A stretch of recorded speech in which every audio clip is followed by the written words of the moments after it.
Magluto na tayo. Tinolang manok.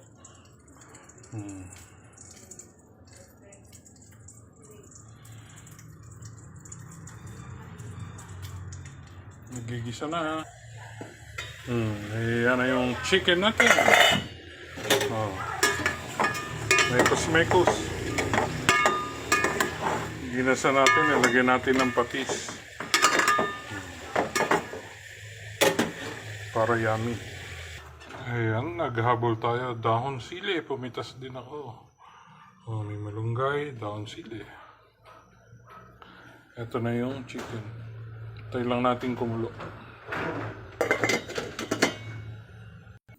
Ayan, nilagyan na natin ng malunggay at dahong sili.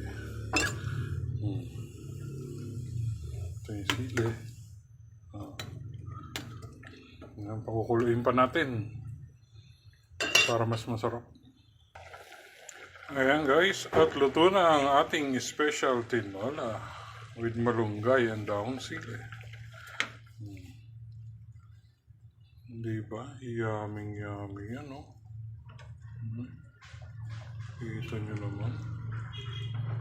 Wow!